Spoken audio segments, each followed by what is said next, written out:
Thank you very much. Thank you. Nice crowd. What a good-looking group of people. Well, we have some very, very good news today, and a lot of good things are happening for our country. Please sit down. My fellow Americans, this is Liberation Day, waiting for a long time. April 2nd, 2025 will forever be remembered as the day American industry was reborn, the day America's destiny was reclaimed, and the day that we began to make America wealthy again. We're going to make it wealthy, good and wealthy. For decades, our country has been looted, pillaged, raped, and plundered by nations near and far, both friend and foe alike. American steel workers, auto workers, farmers, and skilled craftsmen, we have a lot of them here with us today.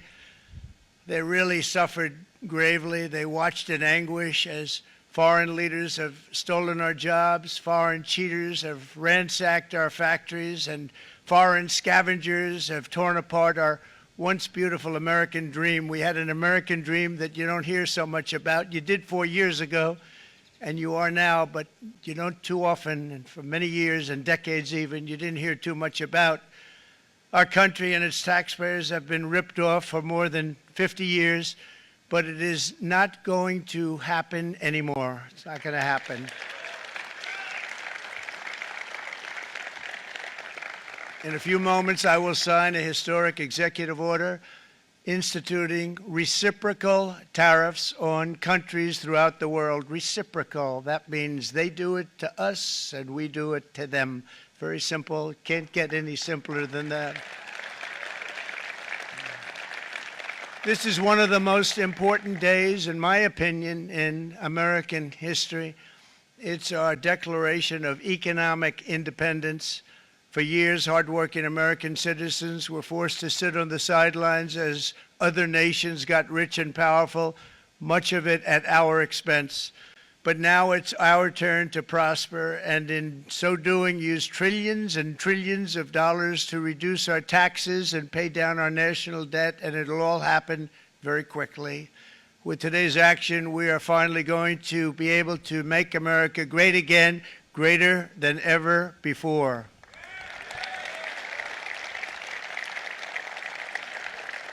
Jobs and factories will come roaring back into our country, and you see it happening already. We will supercharge our domestic industrial base. We will pry open foreign markets and break down foreign trade barriers. And ultimately, more production at home will mean stronger competition and lower prices for consumers. This will be indeed the golden age of America. It's coming back. We're going to come back very strongly. We're pleased to be joined on this momentous occasion by Vice President J.D. Vance. J.D., thank you. Thank you. Thank you very much. Where are you, J.D.? No, that wasn't too hard to find. I was looking, you know, he likes to take a low-key attitude, so usually we sit right in front. He's gaining a lot of confidence, Mike, isn't he? And nearly my entire cabinet is here, as well as Speaker Mike Johnson, who's done an amazing job. And with the great success we had last night in Florida, we have a majority of 7. And 7's like a lot when we had it at 1, right?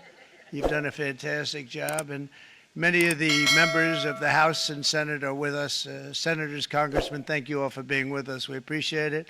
For decades, the United States slashed our trade barriers on other countries, while those nations placed massive tariffs on our products and created outrageous non-monetary barriers to decimate our industries. And in many cases, the non-monetary barriers were worse than the monetary ones. They manipulated their currencies, subsidized their exports, stole our intellectual property, imposed exorbitant VAT taxes to disadvantage our products, adopted unfair rules and technical standards, and created filthy pollution havens. They were absolutely filthy, but they always came to us and they said, we're violating, we should pay for it. It's all detailed in a very big report by the U.S. Trade Representative on Foreign Trade Barriers, and I'll just hold it up for you. It's available, and you don't have to pay too much. As I understand it, you'll pay nothing. It's a lot of work for something, actually, because it's a special book. It's very, frankly, it's very upsetting when you read it, when you see what people have been doing to us for 30 years. This all happened with no response from the United States of America, none whatsoever. But those days are over. Let me offer just a few examples of the vicious attacks our workers have faced for so many years. The United States charges other countries only a 2.4 tariff on motorcycles. Meanwhile, Thailand and others are charging much higher prices, like 60%. India charges 70%. Vietnam charges 75%, and others are even higher than that. Likewise, until today, the United States has for decades charged a 2.5 tariff. Think of that, 2.5% on foreign-made automobiles. The European Union charges us more than 10% tariffs, and they have 20% VATs, much, much higher. India charges 70%, and perhaps worst of all are the non-monetary restrictions imposed by South Korea, Japan, and very many other nations. As a result of these colossal trade barriers, 81% of the cars in South Korea are made in South Korea. 94% of the cars in Japan are made in Japan. Toyota sells 1 million foreign-made automobiles into the United States, and General Motors sells almost none. Ford sells very little. None of our companies are allowed to go into other countries. And I say that, friend and foe, and in many cases, the friend is worse than the foe in terms of trade. But such horrendous imbalances have devastated our industrial base and put our national security at risk. I don't blame these other countries at all for this calamity. I blame former presidents and past leaders who weren't doing their job. They let it happen, and they let it happen to an extent that nobody can even believe. That's why, effective at midnight, we will impose a 25% tariff on all foreign-made automobiles.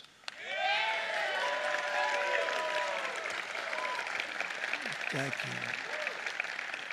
Brian, I'd like to have you come up here for a second, okay? I just see him sitting. He's been a fan of ours, and he understands this business a lot better than the economists, a lot better than anybody. Brian, say a few words, please, would you? Thank you, Mr. Thank you. President. It's a great honor to have you. Thanks. Thank you, Mr. President. I grew up just north of Detroit, Michigan, in Macomb County, known as the home of the Reagan Democrats. My first vote for president was for Ronald Reagan. I thought that was going to be the best president I ever saw in my lifetime until Donald J. Trump came along. I have watched my entire life, I have watched plant after plant after plant in Detroit and in the metro Detroit area close. There are now plants sitting idle. There are now plants that are underutilized, and Donald Trump's policies are going to bring product back into those underutilized plants. There's going to be new investment. There's going to be new plants built. And the UAW members, and I brought 20 of them with me, they're sitting right over here. We support Donald Trump's policies on tariffs 100%. So, Mr. President, we can't thank you enough. And in 6 months or a year, we're going to begin to see the benefits. I can't wait to see what's happening 3 or 4 years down the road. Thank you, Mr. President. Thank you so much. Thank you. What a great guy. He got it right from the beginning. He got it before almost anybody else. This group over there, they got it too. And you know, we won the state of Michigan. We won almost all of them, but we won Michigan by a lot, and I want to just thank you all. The auto workers were fantastic. The Teamsters were fantastic. Everyone was pretty good, I will tell you. Thank you very much. I appreciate it. You're going to be very happy very soon, and you probably see what's happening with all of the, not only car companies, but car companies in particular. See it with all of the ones they're moving, they're announcing day in, day out. You're seeing it. Nobody's ever seen anything like that. With today's actions, we're also standing up for our great farmers and ranchers who are brutalized by nations all over the world. Brutalized. Canada, by the way, imposes a 250 to 300% tariff on many of our dairy products. They do the first can of milk. They do the first little carton of milk at a very low price, but after that it gets bad, and then it gets up to 275, 300%. So when they're figuring what's Canada charging, they say, oh, about 2%, 3%. But take a look at what happens down the road. When you look a little bit, it's not a pretty picture, and we don't like it, and it's not fair. It's not fair to our farmers. It's not fair to our country. And with countries like Canada, you know, we subsidize a lot of countries and keep them going and keep them in business. In the case of Mexico, it's $300 billion a year. In the case of Canada, it's close to $200 billion a year. And I say, why are we doing this? Why are we doing this? I mean, at what point do we say, you got to work for yourselves, and you got to, this is why we have the big deficits. This is why we have that amount of debt that's been placed on our heads over the last number of years, and we're really not taking it anymore.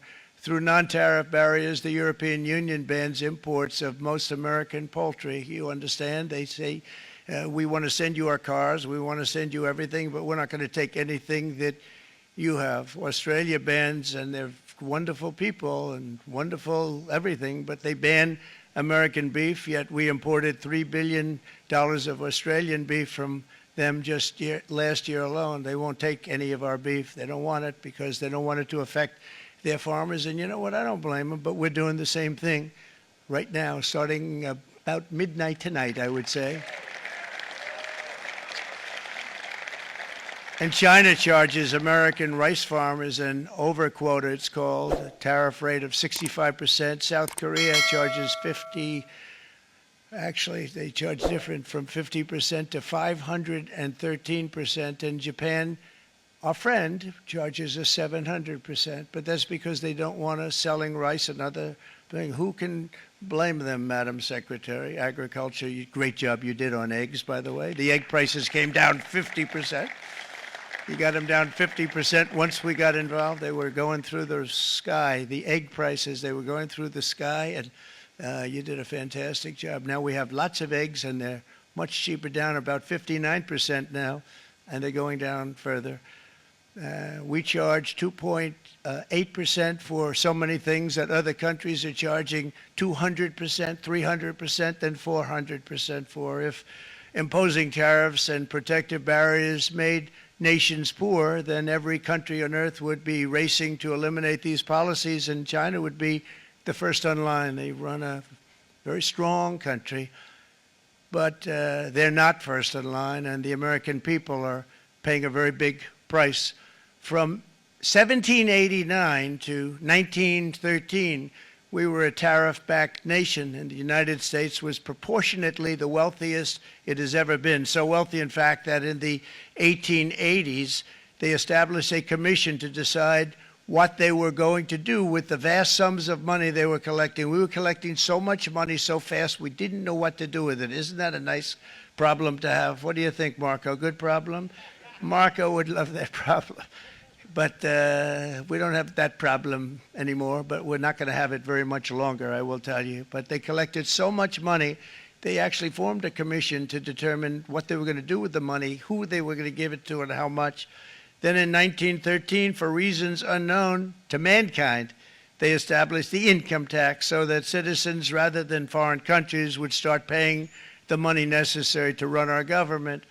Then in 1929, it all came to a very abrupt end with the Great Depression, and it would have never happened if they had stayed with the tariff policy. It would have been a much different story. They tried to bring back tariffs to save our country, but it was gone. It was gone. It was too late. Nothing could have been done. It took years and years to get out of that depression, far longer than even FDR had that office right over there for a long period of time.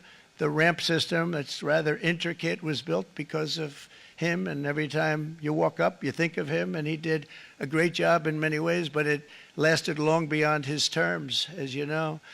But it's not too late any longer, and we're going to start being smart, and we're going to start being very wealthy again. We're going to be wealthy as a country because they've taken so much of our wealth away from us. We're not going to let that happen. We truly can be very wealthy. We can be so much wealthier than any country. It's not even believable. But we're getting smart. Nearly a century later, in the face of unrelenting economic warfare, the United States can no longer continue with a policy of unilateral economic surrender. We cannot pay the deficits of Canada, Mexico, and so many other countries. We used to do it. We can't do it anymore. We take care of countries all over the world. We pay for their military. We pay for everything they have to pay. And then when you want to cut back a little bit, they get upset that you're not taking care of them any longer. But we have to take care of our people, and we're going to take care of our people first. And I'm sorry to say that.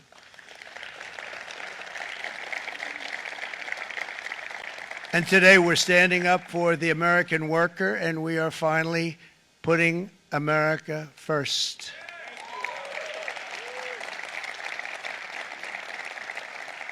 In Sleepy Joe Biden's last year in office, the United States hemorrhaged 100,000 manufacturing jobs, and the number was going through the roof at levels never seen before. And our trade deficit reached a record $1.2 trillion, which is unheard of. Since the beginning of NAFTA, the worst trade deal ever made, it was a horror show. I was able to terminate it. They all said you'd never be able to get it out. We had to get approval from Congress to get it terminated. We had to live with that deal. It was the worst trade deal ever made by far. But since the very beginning of NAFTA, our country lost 90,000 factories. Think of what that is, 90,000. Think about putting a map up and putting tax on it. You wouldn't have enough room. 90,000. I said, is that possible? We had it checked 4 different times, and it was actually somewhat higher than that. And 5 million manufacturing jobs were lost while racking up trade deficits of $19 trillion. That was the worst trade deal ever made. As a result of these gigantic losses, foreign nations now own $26 trillion more of American assets than think of this, than the Americans own of their own foreign assets or other foreign assets. The United States can no longer produce enough antibiotics to treat our sick. We have a tremendous problem. We have to go to foreign countries to treat our sick. If anything ever happened from a war standpoint, we wouldn't be able to do it. We import virtually all of our computers, phones, televisions, and electronics. We used to dominate the field, and now we import it all from different countries. A single shipyard in China now produces more ships every year than all of the American shipyards combined. Think of that. And it was a business that we used to dominate. We used to dominate it totally. In short, chronic trade deficits are no longer merely an economic problem. They're a national emergency that threatens our security and our very way of life. It's a very great threat to our country. And for these reasons, starting tomorrow, the United States will implement reciprocal tariffs on other nations. It's been a long time since we even thought of that. We used to think about it a lot. We didn't think about it for many decades, and you see what's happened. For nations that treat us badly, we will calculate the combined rate of all their tariffs, non-monetary barriers, and other forms of cheating. And because we are being very kind, we're kind people, very kind. You're not so kind when you got ripped off with your salaries. My auto worker friends and my Teamster friends and all of the unions that typically voted Democrat, they're not voting Democrat anymore because worker, whether union or non-worker, they're for the Republicans now. That's what happened.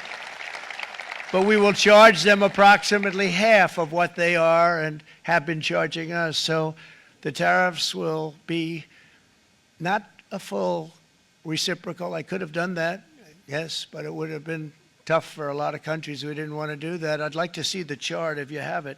Could you bring it up, Howard? This is our great Secretary of Commerce, Howard Lutnick. Thanks, Howard.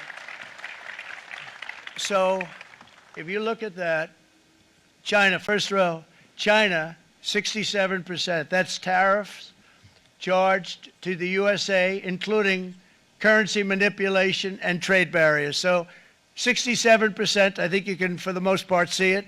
Those with good eyes, with bad eyes. We didn't want to bring, it's very windy out here. We didn't want to bring out the big charts because it had no chance of standing. Fortunately, we came armed with a little smaller chart. So it's 67%, so we're going to be charging a discounted reciprocal tariff of 34%. I think In other words, they charge us, we charge them less. So how can anybody be upset? They will be, because we never charge anybody anything. But now we're going to charge. European Union, they're very tough, very, very tough traders.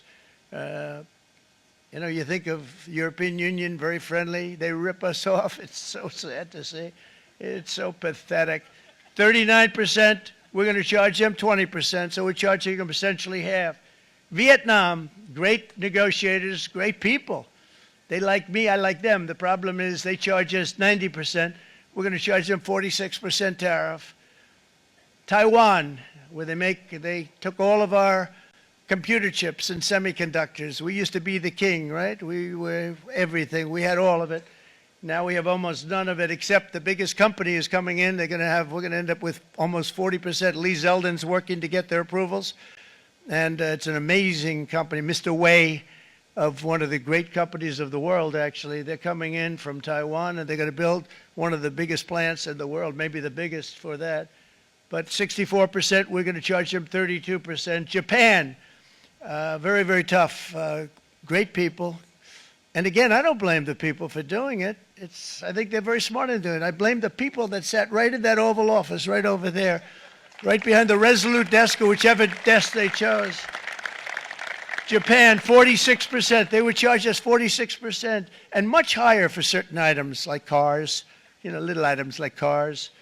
46%, we're charging them 24%. India, very, very tough, very, very tough. The Prime Minister just left, and he's a great friend of mine, but I said, you're a friend of mine, but you're not treating us right. They charge us 52%. You have to understand, we charge them almost nothing for years and years and decades. And it was only 7 years ago when I came in, we started with China and charged them. We took in hundreds of billions of dollars from China in tariffs. And they understood, honestly. President Xi understood. He said, look, I understand. And the other countries, and they all understand. We're going to have to go through a little tough love, maybe. But they all understand. They're ripping us off, and they understood it. Prime Minister of Japan, Shinzo Abe. He was a fantastic man. He was unfortunately taken from us, assassination. But I went to him and I said, Shinzo, we have to do something. A trade is not fair. And he said, I know that. I know that. And he was a great gentleman. He was a fantastic man, but he understood immediately what I was talking about. I said, Shinzo, we have to do something. He said, I know that. And we worked out a deal, and it would have been a much better deal, but frankly, there were many years left on the deal that was made previous to my getting there, but it was something. If you look at Switzerland, 61% to 31%. Indonesia, Malaysia, Cambodia. Oh, look at Cambodia, 97%. We're going to bring it down to 49. They made a fortune with the United States of America. United Kingdom, 10%, and we'll go 10%. So we'll do the same thing. South Africa, 60%, 30%, and they've got some bad things going on in South Africa. You know, we're paying them billions of dollars, and we cut the funding because a lot of bad things are happening in South Africa. The fake news ought to be looking at it. They don't want to report it. Brazil, 10%, 10%. Bangladesh is 74%. So you see what's going on. Pakistan, 58%. Sri Lanka, 88%. So what we're doing is we're taking not the full, we could take the full 88%. Thanks a lot, Eric. He's doing a very good job. How's he doing, all right? I think you better take it with you. It's not going to last very long. He's going to put it, it's going to follow you down with the wind. I brought a hat just in case it got too windy, but here, would anybody like a hat? I'm not giving it to a cabinet. I'm giving it to the auto workers. Come here.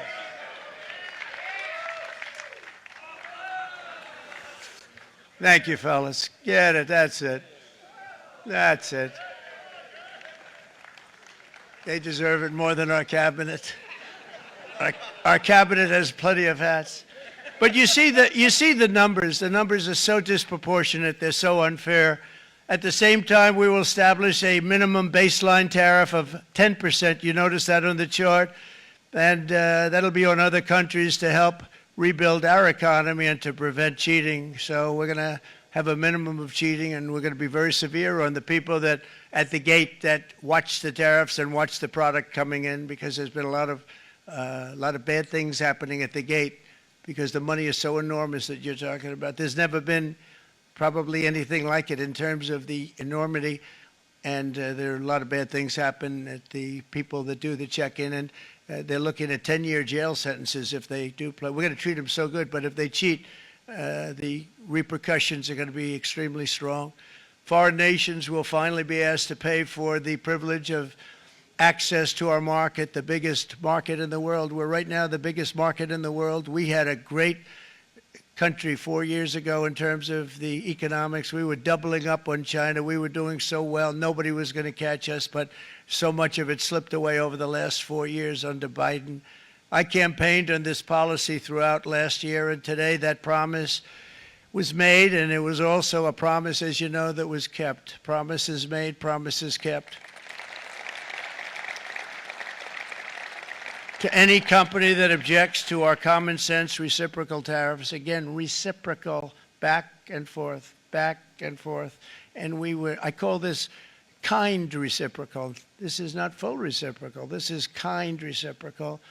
But what we do is we cut it in half. We charge them. My answer is very simple if they complain. If you want your tariff rate to be zero, then you build your product right here in America, because there is no tariff if you build your plant, your product in America. And we've seen companies coming in like we've never seen before. Likewise to all of the foreign presidents, prime ministers, kings, queens, ambassadors, and everyone else who will soon be calling to ask for exemptions from these tariffs. I say, terminate your own tariffs, drop your barriers, don't manipulate your currencies. They manipulate their currencies like nobody can even believe, which is a bad, bad thing and very devastating to us.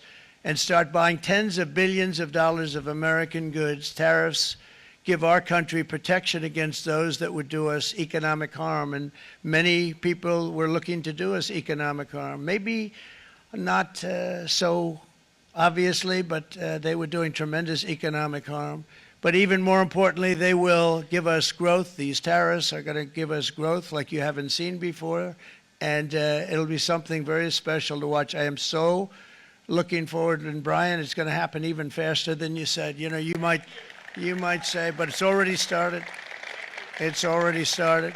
Work's already begun on plants all around the country. And you see that as before. These are big, rich companies. We have $61 billion started on a big plant going up. It's going to be announced over the next 2 days, and they already started work. Many of these the biggest companies in the world, they've committed to build, build, build. We're going to build, build, build, sir.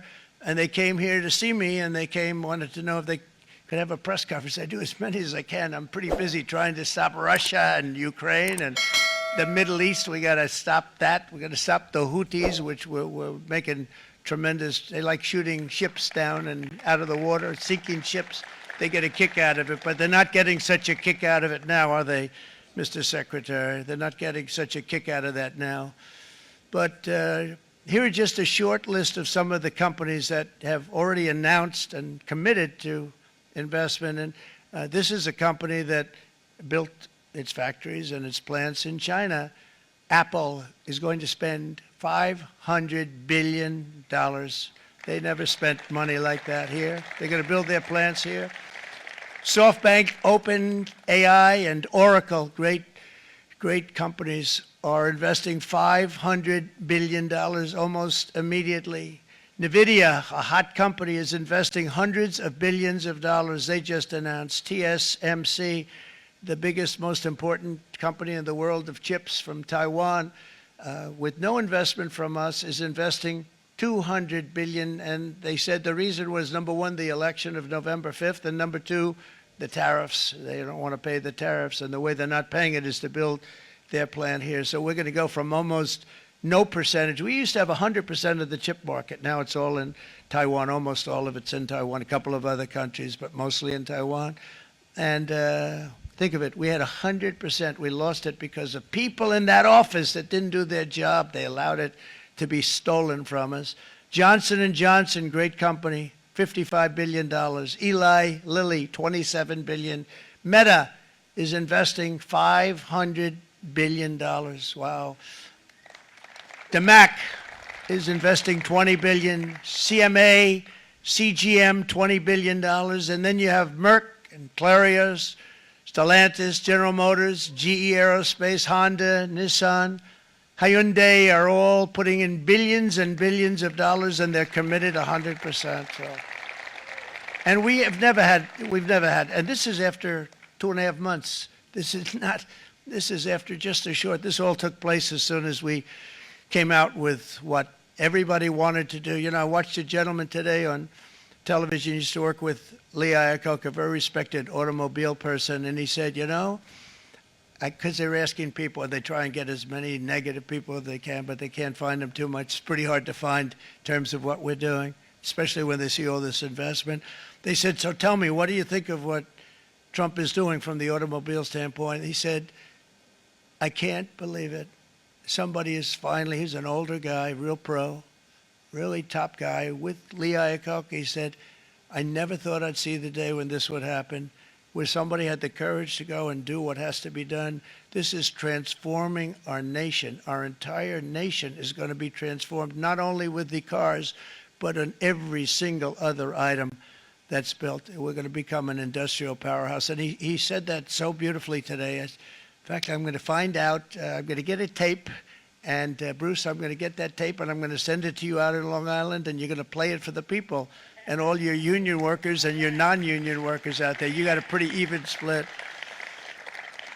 But we have, so far, it looks like we're going to have about $6 trillion of investments, and you wouldn't do that in years in this country over the last number of years. $6 trillion, and that's going to be much higher by the end of the year. And think of what $6 trillion is. You wouldn't have even a small percentage of that under this other system. We're going to be an entirely different country, and it's going to be fantastic for the workers. It's going to be fantastic for everyone. There will never have been a transformation of a country like the transformation that's already happening in the United States of America. It's an incredible thing to watch, and it's incredible to meet with the top people, people that you read about, very wealthy people, or people that are great managers and executives and presidents of big public companies, and to watch the enthusiasm they have now that they didn't have. They gave up on our country. They went to foreign countries and they built. Companies are pouring into our country at levels never seen before, with jobs and money to follow, and it's really beautiful. In the coming days, there will be complaints from the globalists and the outsourcers and special interests and the fake news. Always, the fake news will always complain. But never forget, every prediction our opponents made about trade for the last 30 years has been proven totally wrong. They were wrong about NAFTA. They were wrong about China. They were wrong about the Trans-Pacific Partnership, which would have been a disaster if I didn't terminate it. If I didn't terminate that, United Auto Workers, you would have had no jobs in this country. You would have had no jobs. It was all going to other countries. In my first term, they said tariffs would crash the economy. Instead, we built the greatest economy in the history of the world. And again, I have great respect for President Xi of China, great respect for China, but they were taking tremendous advantage of us, and I commend them for that. I say, hey, if you can get away with it, that's okay. But, you know, they understand exactly what's happening, and they probably, most of them are saying it's about time they did something, but and they're going to fight, and they're going to fight fair. Everyone's going to fight. You know, it's like, I say to the leaders, look, you got to take care of your country, but we have to start taking care of our country now. We can't do what we've been doing for the last 50 years. From the day of my election, the stock market went up in my first term 88%, with NASDAQ going up 155%, more than any president has ever had in any term in office, by far. And I think we're going to blow that away. And maybe the numbers won't show, but I think they're going to show much better than even those numbers. But what you're going to see is you're going to see activity, that empty, dead sites, factories that are falling down. Those factories will be knocked down, and they're going to have brand new factories built in their place. They're not only talking about renovating, they're talking about brand new, the best anywhere in the world, the biggest anywhere in the world. I have a friend who builds car plants, and I said, I want to see the biggest and the best. He said, well, we have to go to Mexico. I said, no, I want to see it in the United States. He said, we're not building them in there. This is a year and a half ago during the campaign. He said, we're not building it. You'd have to go to Mexico. When I was starting to decide to run, and I went to number one in the polls very rapidly, I want to say, like, let's say in the first hour. And then shortly thereafter, it looked like I was going to win, and the fake news was saying, oh, no, don't do this. What they don't know is if I didn't win, they would have really been in trouble, because nobody wants to read them anyway. But I tell you what, when it looked like I was going to win, I announced that I was going to be doing exactly what we're talking about today. Great consistency, actually, because I've been talking about it for 40 years, but because I saw what was happening 40 years ago. If you look at my old speeches when I was young, very handsome, my old speeches, and that people would say, I'd be on a television show, I'd be talking about how we were being ripped off by these countries. I mean, nothing changes very much. The only thing that changed were the countries, but nothing really changes. But it's why it's such an honor. It's such an honor to be finally able to do this. If you look at China, I took in hundreds of billions of dollars in my term, hundreds of billions. They never paid 10 cents to any other president, and yet they paid hundreds of billions, so much so that Biden couldn't do anything. They wanted to try and terminate it because he had a very special relationship with China. You know what the relationship was? He had a special relationship. But the numbers were so big, that they couldn't do it. So they did ease it up. They did things that they shouldn't have done. They made it a lot more comfortable for them, but they couldn't do it because the numbers were hundreds of billions of dollars, and I did that. And we were on our way to doing something like incredible. And then we had a very bad election happen, a lot of bad things happened. So when I said we got to do it again, I said we have to make it too big to rig. And we made it too big to rig, and we won in records, and it was a monumental win. And it was such an honor to see so many of you, like Brian and your friends, here with us to celebrate, and to more importantly celebrate what we're doing, because that wouldn't be a full celebration if we didn't do this, because this will be an entirely different country in a short period of time. It'll be something the whole world will be talking about it. The critics made the very tired predictions earlier this year, but in February, core inflation dropped to the lowest rate in 4 years, and the price of eggs, as you know, just in a month and a half, we were there for 4 weeks. And the first week, I got blamed for eggs. I said, I just got here. They said eggs have gone up at like 250%, and you can't get eggs. And they were going crazy. And I said, I just got here. And then we got to work on eggs, and we got to work on everything. And our great Secretary of Agriculture, you did a fantastic job. Brooke Rollins, she did a fantastic job. And as I said before, the price of eggs dropped now 59%, and they're going down more, and the availability is fantastic. They were saying that for Easter, please don't use eggs. Could you use plastic eggs? I said, we don't want to do that. We want to, and you really came through. It's an amazing job. Thank you very much, Brooke. You did great. But likewise, an old-fashioned term that we use, groceries. I used it in the campaign. It's such an old-fashioned term, but a beautiful term, groceries. It sort of says a bag with different things in it. Groceries went through the roof, and I campaigned on that. I talked about the word groceries for a lot, and energy costs now are down, groceries are down, gasoline is way under $3, and people are beginning to be able to buy things and live again. We brought prices way down. We created 10,000 already in a few weeks, new manufacturing jobs. And it was that took place in 1 month, numbers that they haven't seen in a long time. We had virtually no inflation under my term. We had virtually no inflation for 4 years, but after transitioning over to Sleepy Joe, it went from almost non-existent to the highest in the history of our country. They had the highest inflation in the history of our country, brought up by energy and bad spending and bad policy, and a lot of bad things happened. How about allowing millions and millions and millions of people to pour into our country with open borders, where it's so sad to see even now And I see our great secretary you have done. Stand up, please, Christy. Stand up. Christy Nome. And Tom Holman. These people are doing a great job, but gotten them out in records. We have problems with judges that don't want them to go out. They want Tren de Aragua, and they want MS-13, the most vicious gangs ever. Nobody's ever seen anything like it. Absolute killer gangs. They kill people. They don't even think about it. And we put them out, and we have judges now, radical left judges that they don't want them to go out. They want them to even be brought back. Let's bring them back. You've done a fantastic job, and please thank everybody. Homeland Security, thank everybody. Appreciate it. And we now have a border that's the best border that we've ever had, even better than it was my first term. My first term we did good, but this one we really specialized in. We've done really well.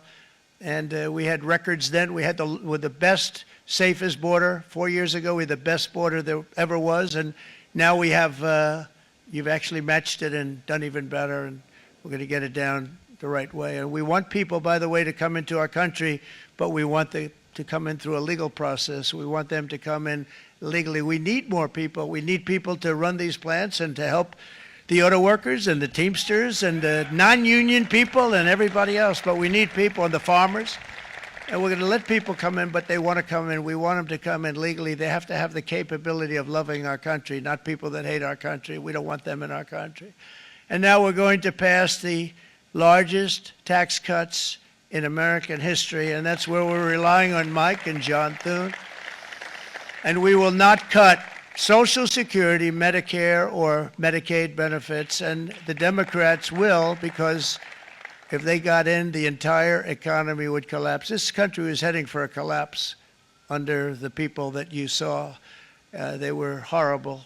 I think one of the reasons people like the job, I have my highest approval ratings because I think they're comparing me to the worst administration in the history of our country, so I appreciate that at least. But Speaker of the House Mike Johnson and Senate Majority Leader, appreciate it, Mike. John Thune have been fantastic, by the way.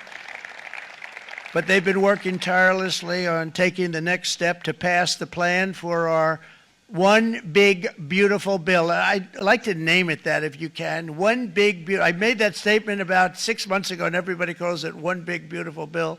And it will be that. It'll have everything, the big tax cuts and every incentive there is. And it'll be fantastic. And by the way, for the cars, we're asking for an interest deduction on a loan. So if you build the car, only in America we do it, Brian. If the car's not built in America, you don't get the interest rate deduction. But if you build the car in America, if you buy a car, if it's built in America, then you get an interest rate deduction, tax deduction, and that's a big thing. It's going to be a big thing. I think that's going to pay for itself very quickly, that deduction. Never happened. We've never had anything like that before. Somebody said, where did you get the idea? Because it's so basic. You would think that would have happened a long time ago. It never did, and I'm very happy it didn't because now I can say that was my idea. But we're going to get us closer to the debt extension. We have to get the debt extension passed, and I know you're going to be able to do that, Mike, and it's very important that you do that. And all of the other things that the Senate budget plan gives us, along with working, because I know they're working together, John and Mike, and the two bills are going very well together. We need to get our shared priorities done, including certain permanent tax cuts. We want the tax cuts to be permanent, spending cuts, energy and historic investments in defense, border, and so much more. We're covering everything. These will be phenomenal. There'll be no bill like this going to straighten. One bill is going to straighten out our country for many, many years to come. And we said, let's just do it and let's get it done. And some guys will love it and some guys will like it a little bit less because they're not getting what they were exactly looking for, but they're getting a lot. They'll never, if we get this done, it'll be the most incredible bill ever passed in the history of our Congress and Senate and congressmen, the senators and the congressmen, many of whom are here today, will be very proud of themselves. I really believe that. It's going to set us on a whole new prosperous path. We're going to cut spending and right-size the budget back to where it should be. We're going to do that very strongly. Thank you, Rick. Thank you. John, thank you. Oh, look at all of our senators over there. Oh, boy. That's a nice group of people. But I won't like them so much if they don't get this bill done. That's a great group, and Congressman, thank you very much. I appreciate it. Tremendous people. The Senate plan is my complete and total support, and the House plan likewise is very similar. They're moving along pretty much at the same clip, and as soon as you're ready, you'll show it to me, and I'm sure it'll have my support, Mike. Every Republican congressman and senator must unify. We have to unify. We can't be separated. We have to get it done. We have to get absolutely everything we can, and we have to take care of the American people. That's the only thing that matters. We have to take care of the American people first. We need to pass this bill immediately, get it done, including debt extension. From this day on, we're not going to let anyone tell us that American workers and families cannot have the future that they deserve.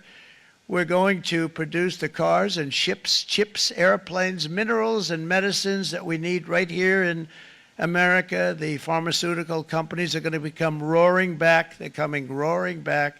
They're all coming back to our country, because if they don't, they got a big tax to pay. And if they do, I'll be very happy, and you're going to be very happy, and you're going to be very safe. We're going to build our future with American hands, with American heart, American steel, and we're going to build it with American pride like we used to. We're approaching our 100th day as president, and have been given credit by a lot of people, actually, even some of the fake news. Can you believe it? Which in this case hopefully isn't fake, for having done more in that time than any other administration in the history of our country in the first 100 days. I think we've had an amazing, in terms of what we've done, what we've gotten accomplished. I'd like to see if we can get that war ended and another war from not starting in the Middle East. We have to get Russia. They're losing 2,000 on average, 2,500 people a day, young people, soldiers, Russian. Think of that. 2,500 through some days, but on average, probably over about a 1 week period, it's 2,712, they say. They're losing those soldiers. They're dying. They're being decimated. And they're not from our country, but they're from other countries. But they're human beings. They're from Russia. They're from Ukraine in this period, most of them.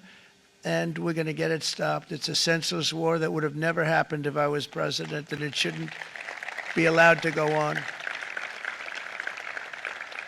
And I think we're being given good cooperation by Russia and by Ukraine, but we have to get it stopped. It's humanity. It's humanity. It's a terrible thing.